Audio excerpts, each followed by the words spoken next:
Private setup में Fortis Mohali में हमने नॉर्थ इंडिया का फर्स्ट किया था, आउटसाइड दिल्ली ऑफ कोर्स।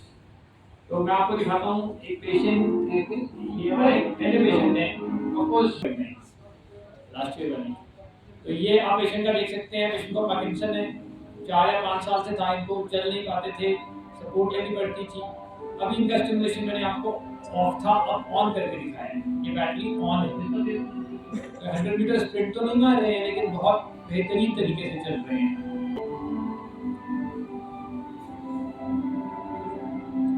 हमें बेसिकली पैरों में देखना है, इस बीमारी में ना पैर रुक जाते हैं चलते थे। जैसे तो आपने देखा होगा इंग्लिश मूवीज में कि जेल में उनको इंडिया में भी आई थिंक एक पे दिखाया होगा कि गेटिंग गेट ऑन और ऑफ में आप देख सकते हैं।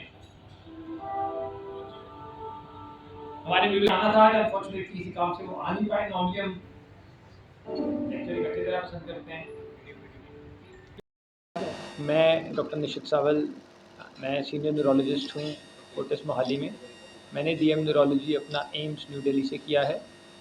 आज हम बात करेंगे न्यूरो मॉड्यूलेशन की। न्यूरो मॉड्यूलेशन के अंदर बेसिकली 2 टेक्निक्स आती हैं, डीप ब्रेन स्टिमुलेशन और वेगल नर्व स्टिमुलेशन।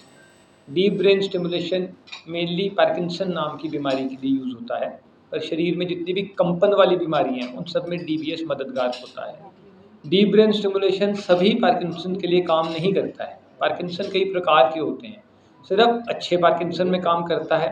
और अगर पेशेंट का चुनाव अथवा चयन सही तरीके से हुआ है कि पेशेंट को अच्छा पार्किंसन ही था, तो डीबीएस से पेशेंट को फ़र्क पड़ने के चांसेस 90% से ज़्यादा होते हैं।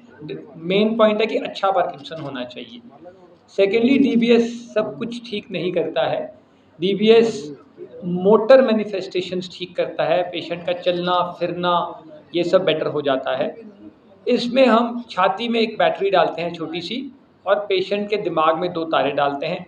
इस प्रक्रिया के दौरान पेशेंट को बेहोश नहीं किया जाता है, सिर्फ बैटरी डालने के लिए एंड में आधा घंटा जनरल एनेस्थीसिया देते हैं।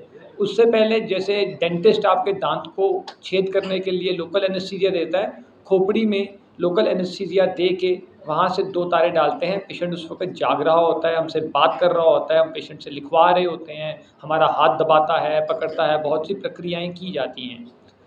डीप ब्रेन स्टिमुलेशन का असर तुरंत नहीं आता है, असर 2 से 3 हफ्ते 1 महीने के बाद शुरू होता है और इंक्रीमेंटली बढ़ता जाता है। 3 महीने बाद असर बहुत अच्छा, 6 महीने बाद असर बहुत अच्छा। और उन लोगों के लिए जिनको सिंडोपा एक दवाई आती है, टिडोमेट सिंडोपा, उनसे इनिशियली बीमारी में असर पड़ता है, लेकिन बाद में उनका असर उतना बेहतर नहीं आता और उतने समय तक नहीं रहता। डीबीएस इन दोनों चीज़ों को इम्प्रूव कर देता है। दूसरी जिसकी हम बात करेंगे वो है वेगल नर्व स्टिमुलेशन। वो एक छोटा सा इम्प्लांट है, इसमें पेशेंट को नॉर्मली सुबह एडमिट करके शाम को छुट्टी कर देते हैं। ये 2 जगह यूज़ होता है, मिर्गी के दौरों में और डिप्रेशन में। मिर्गी के दौरों में उन लोगों के लिए है जिनको 6 महीने से दौरे पड़ रहे हैं और 2 या 2 से अधिक दवाइयों पे भी दौरे कंट्रोल नहीं हैं। डिप्रेशन में भी यही पहाड़ा चलेगा। जो लोग 6 महीने से डिप्रेशन की दवाई खा रहे हैं और 2 अथवा 2 से ज़्यादा दवाइयों पे उनका डिप्रेशन कंट्रोल नहीं है, वीएनएस उनके लिए बहुत अच्छी थेरेपी है। वीएनएस एक क्विक थेरेपी है। लेफ्ट साइड ऑफ चेस्ट में एक छोटा सा 1 रुपये के सिक्के जितना इम्प्लांट डलता है, ऊपर उसके पतली सी तार थोड़े सेंटीमीटर ऊपर करके उसको एक नस होती है वेगस, उसके इर्द गिर्द लपेट दिया जाता है। उसमें सिर्फ 1 सेंटीमीटर के 2 कट लगते हैं और जैसा कि मैंने आपको बताया उसके बाद में हम प्रोग्रामिंग करते हैं, और जो पेशेंट दवाई को नहीं रिस्पॉन्ड कर रहे होते मिर्गी के और डिप्रेशन के, वो दोनों उसको रिस्पॉन्ड करते हैं। धन्यवाद।